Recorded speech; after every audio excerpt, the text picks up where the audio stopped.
Bismillahirrahmanirrahim. Assalamualaikum warahmatullahi wabarakatuh. Alhamdulillahirabbil alamin. Segala puji milik Allah, penguasa alam semesta. Salam dan salawat mari kita limpahkan kepada junjungan kita Nabi Muhammad SAW.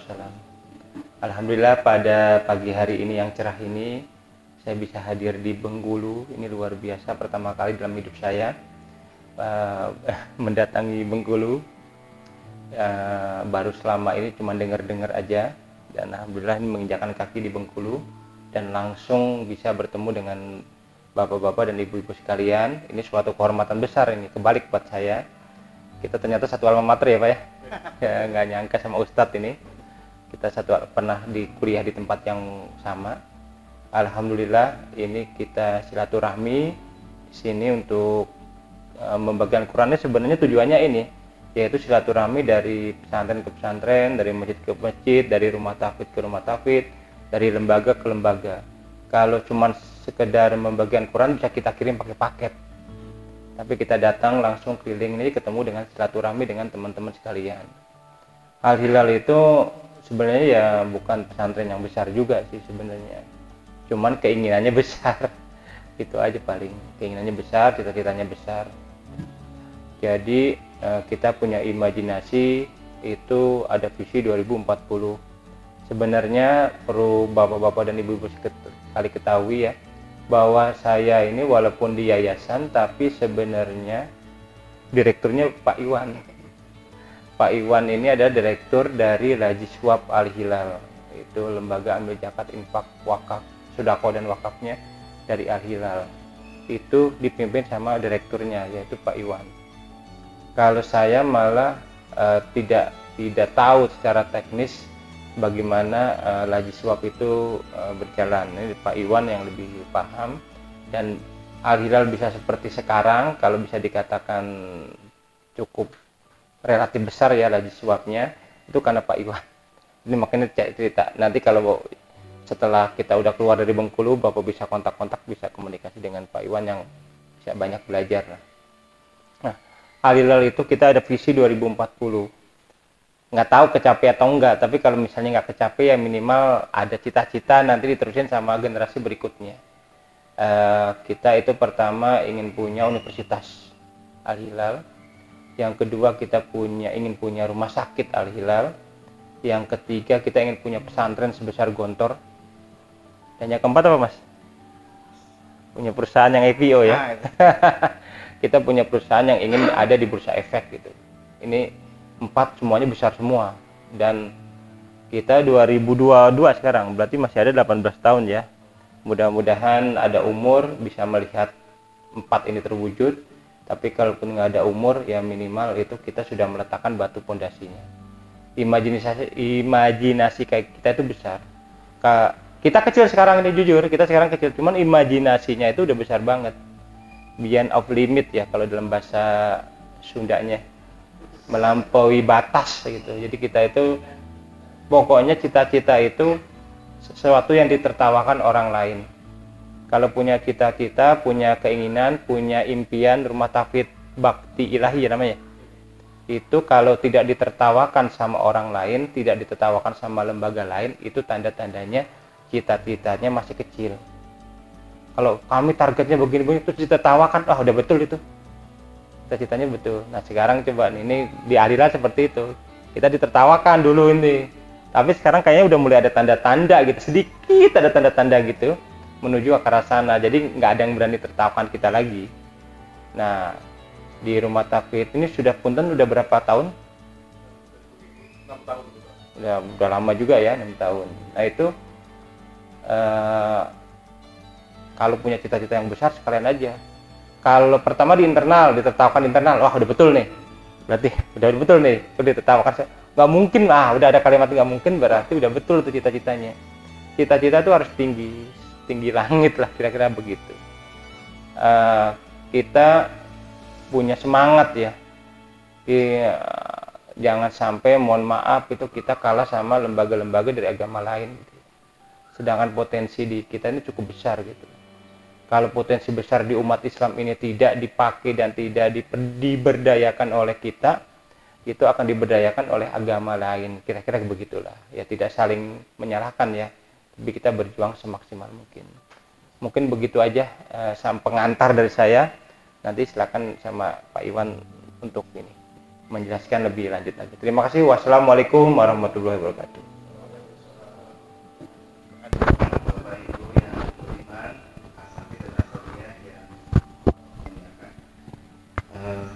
Saya sungguh sangat belakangnya pengusaha.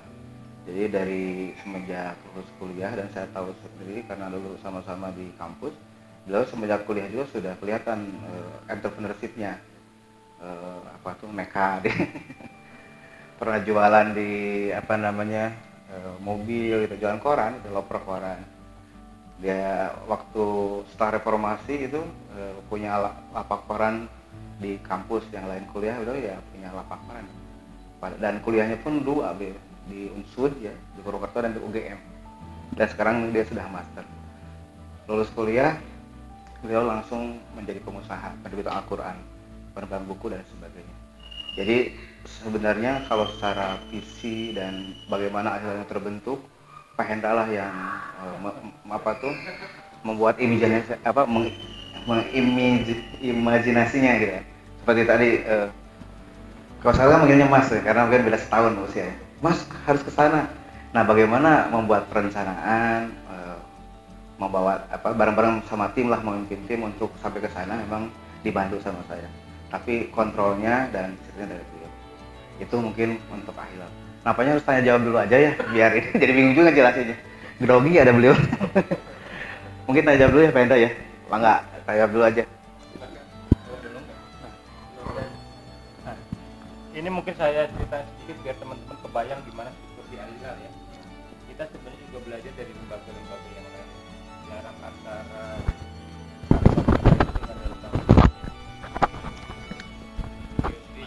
beliau ini orang dekatnya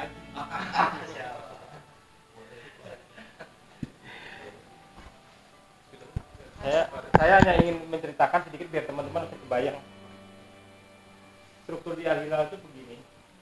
Ini karena kita mau pelajari banyak, sekali lagi dari lembaga-lembaga. Ada yayasan, kemudian langsung dibagi 3. Ini kepesantrenan,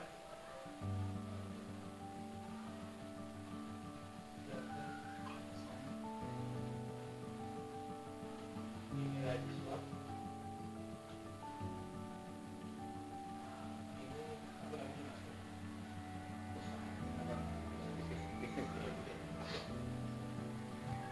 di sini ada kiainya, terus ada pimpinan pondok.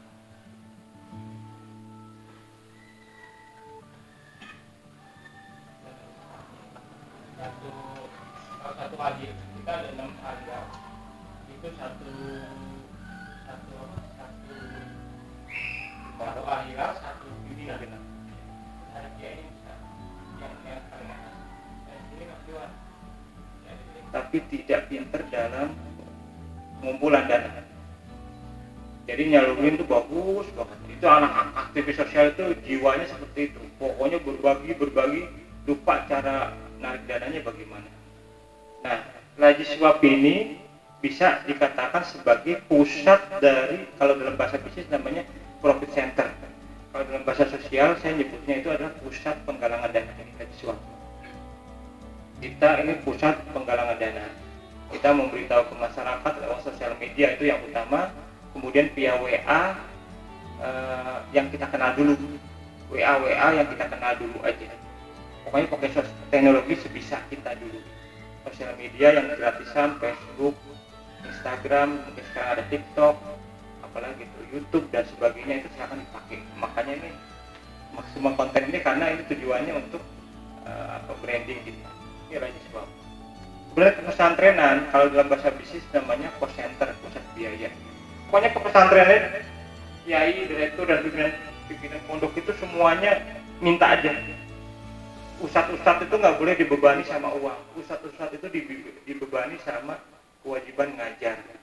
Kita ada KPI, misalnya satu anak misalnya 3 juz misalnya dalam waktu 5 tahun misalnya. Nggak, kita bahkan nggak terlalu berat-berat banget sih, tapi ternyata kebanyakan lebih dari yang kita targetin. Tugas ustadz, tugas di pesantrenan itu adalah minta uang aja, ngabisin, betul, ngabisin duit ya. Ngabisin uang, tentu aja uang yang sudah kalau didapat itu nanti kan kita akan minta semacam laporan gitu, uangnya dari sini. Nah kalau ini usaha bisnis begini, karena kita makin besar, ini ada peluang-peluang ini, gara-gara kita makin besar. Salah satu yang cukup fenomenal di kita itu adalah akikah. Kebetulan aja kita tuh punya bisnis akikah yang menurut saya cukup bagus. Nah itu sebenarnya sebagian tuh dari data-data yang ada di sini awalnya. Lama-kelamaan itu saling-saling. Ini di bisnis akikah ini, itu datanya konsumennya bisa menjadi calon donatur Al-Hilal. Itu pula sebaliknya, donatur Al-Hilal bisa menjadi calon yang saling menguntungkan. Nah silakan kalau misalnya di sini itu ada potensi apa gitu, silakan aja. Yang kira-kira memungkinkan. Di sini juga ada konsep yang berpanjang lebar saya ceritakan, tapi nanti waktunya yang mepet. Kira-kira seperti ini. Dari sini mungkin ada sudah gambar ya. Nah, yayasan ini keluarga saya semuanya. Sedangkan di sini nih itu profesional. Jadi biasanya tuh ini bentuknya apa? Yayasan atau apa? Legalitas. Yayasan tuh kadang-kadang itu pendiri ya. Dewan pendiri itu masukin ke yayasan. Itu dia di akte diikat lah. Ini keluarga saya di sini. Tapi kami itu di bawah ngurusin. Kami nggak ngurusin manajemen. Dalam teori di yayasan itu nggak boleh digaji itu. Jadi pengurus yayasan itu nggak boleh digaji. Tapi kalau ke sini digaji profesional. Harus profesional. Jadi dewan guru, dewan admin dan sebagainya itu semua itu digaji secara profesional. Tapi di situ nggak boleh digaji. Ya kan? Nah ini untuk menampung para pendiri-pendiri. Silahkan tuh di yayasan. Nah sedangkan yang di sini nggak masuk dalam akte. Ini manajemen, ini adalah yayasan di akte. Kira-kira gitu garis besarnya, kayaknya mungkin udah mulai kebayang lah sekarang. Terima kasih. Wassalamualaikum.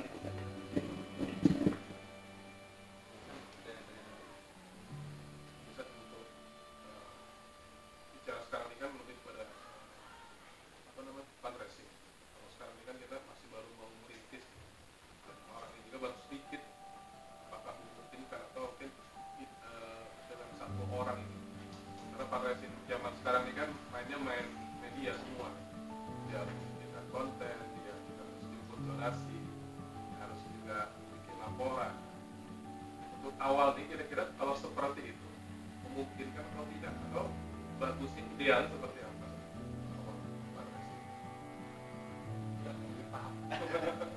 Saya juga pakai itu ya sedikit. Nah, ini ilmunya dipanjangkan nih. Maaf saya kalau bapak.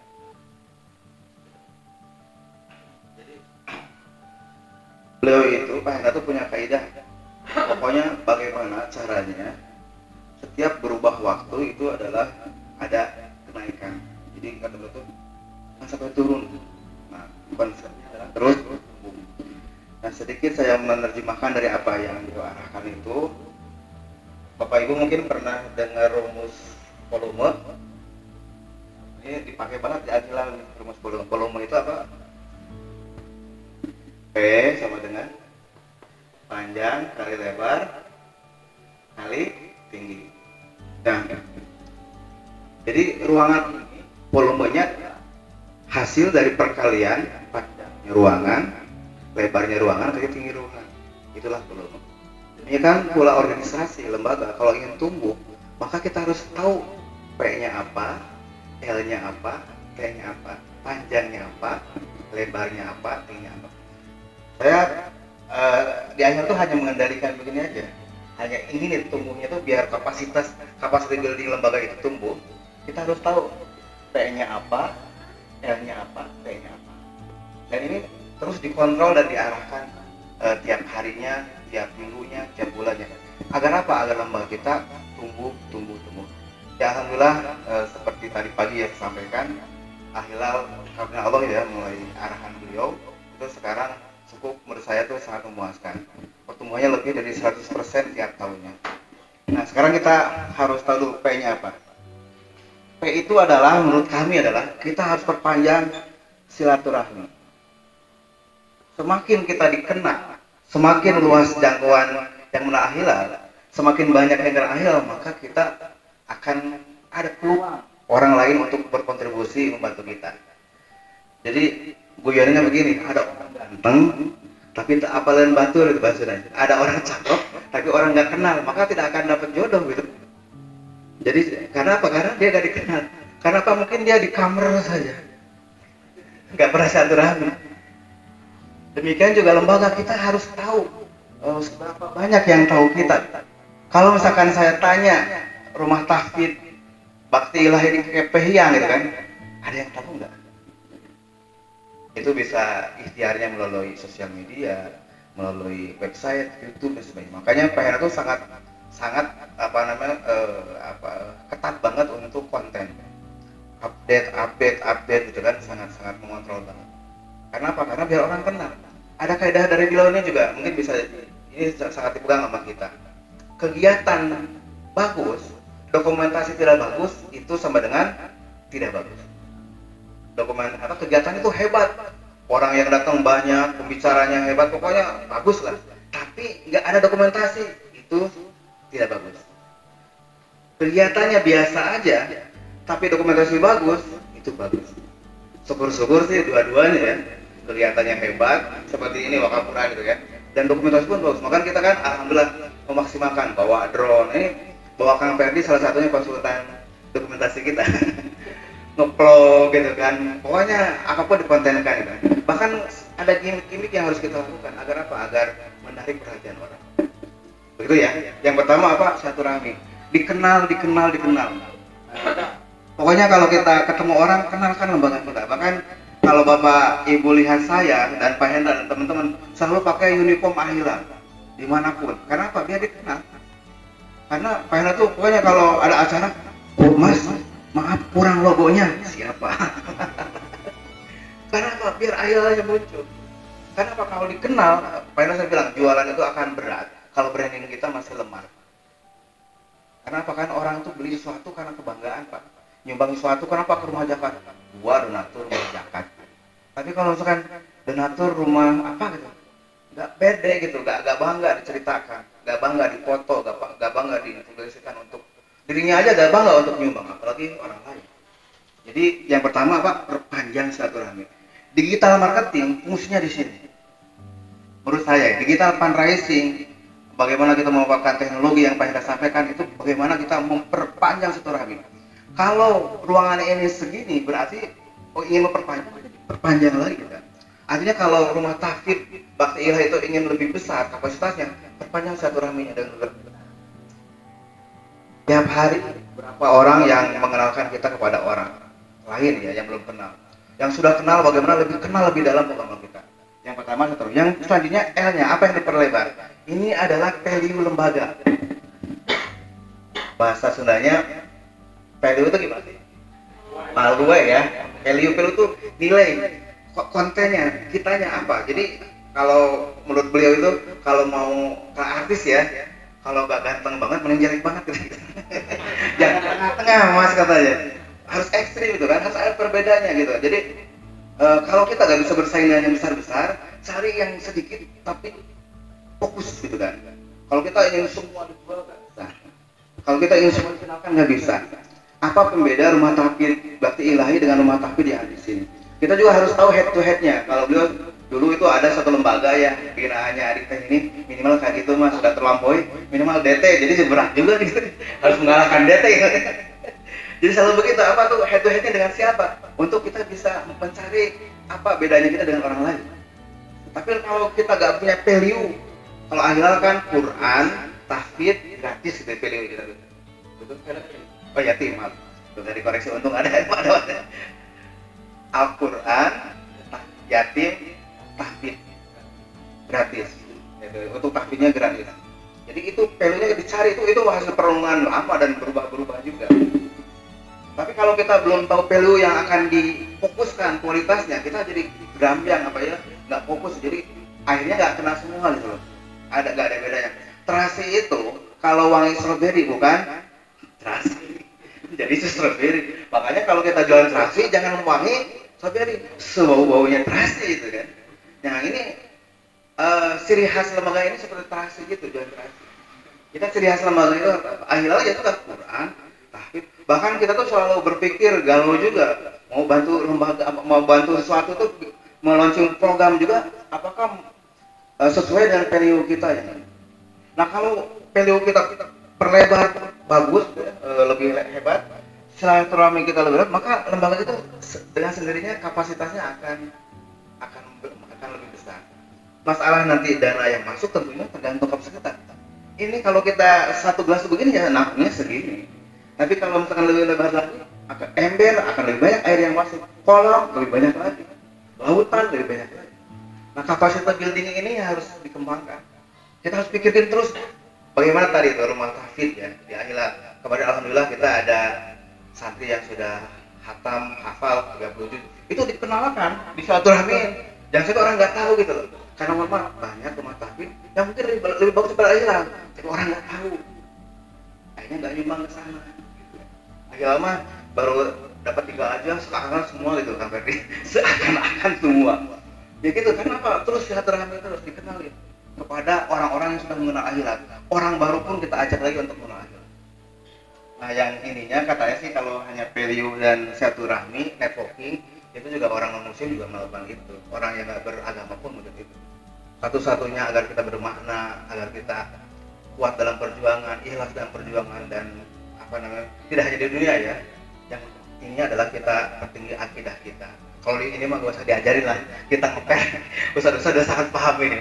Bagaimana kita tidak pet dalam hidup itu bermakna. Kan kalau ini kata banyak, semakin orang terkenal, semakin orang banyak duit, malah bunuh diri seperti ada di Korea dan sebagainya. Karena mungkin yang kurangnya adalah faktor spiritual. Jadi itu mungkin yang bisa sampaikan. Jadi kalau masalah fundraising itu mah teknis saja gitu kan. Tapi ini aja yang lebih yang lebih konseptual lah, lebih strategis itu ini yang harus dilakukan. Fundraising adalah salah satu cara aja. Tapi kalau kita misalkan silaturahminya sedikit, tidak ada yang kenal, ya mungkin pertanyaannya berapa orang yang mengelola nomor WA? Ya kalau database-nya 50 ya 1 orang saja. Kenapa alhamdulillah sekarang adminnya itu sampai berapa ya? Ada 40 kan? 40 orang adminnya itu, ya kan database-nya banyak. Gitu kan. Jadi masalah orang berapa orang itu adalah nanti setelah ini kita benerin dulu. Satu orang megang 5.000 kontak minimal. Gitu. Berkontak itu silaturahmi itu kan kontak WA, kontak lembaga yang serupa dengan kita, ke pemerintahan, kemarin silaturahmi terus saja terpanjang.